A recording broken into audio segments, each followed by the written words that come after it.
इतिहास में एक ऐसा राजा था जिसे अक्सर गलत समझा गया, लेकिन उसकी वीरता और बुद्धिमत्ता ने दुश्मनों को घुटनों पर ला दिया। यह कहानी है छत्रपति संभाजी महाराज की। शिवाजी महाराज के पुत्र, एक महान योद्धा और विद्वान की। संभाजी महाराज का जन्म 1657 में पुरंदर किले में हुआ था। उनकी माता साईबाई थीं, जो बहुत ही स्नेही और संस्कारी थीं।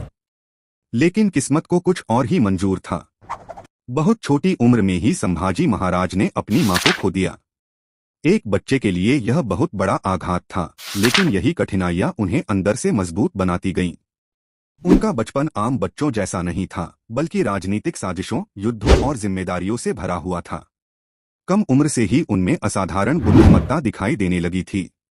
उन्होंने संस्कृत, मराठी और फारसी जैसी भाषाओं में महारत हासिल की। वे सिर्फ एक योद्धा नहीं, बल्कि एक महान विद्वान भी थे।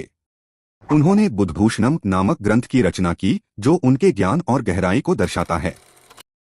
यह बात उन्हें अन्य राजाओं से अलग बनाती है, क्योंकि वे तलवार और कलम दोनों में समान रूप से शक्तिशाली थे। बहुत कम उम्र में ही उन्हें युद्ध का अनुभव मिल गया था। कहा जाता है कि जब वे सिर्फ 9 साल के थे, तब उन्होंने मुगलों के खिलाफ युद्ध का सामना किया।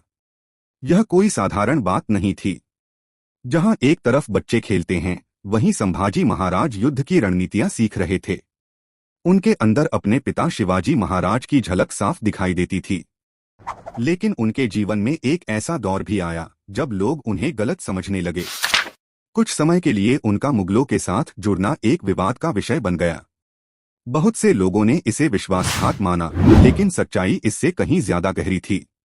यह एक रणनीति थी, दुश्मन को करीब से समझने और उसकी कमजोरियों को जानने की।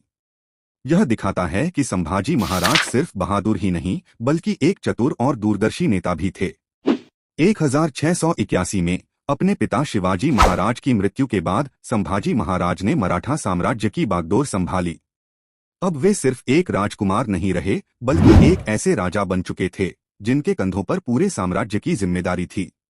लेकिन असली परीक्षा अब शुरू होने वाली थी। सामने था मुगल साम्राज्य का सबसे शक्तिशाली शासक औरंगजेब। क्या संभाजी महाराज इस चुनौती का सामना कर पाएंगे? क्या वे अपने पिता के सपनों को पूरा कर पाएंगे? इसकी कहानी और भी ज्यादा रोमांचक है, जो आप जानेंगे पार्ट 2 में।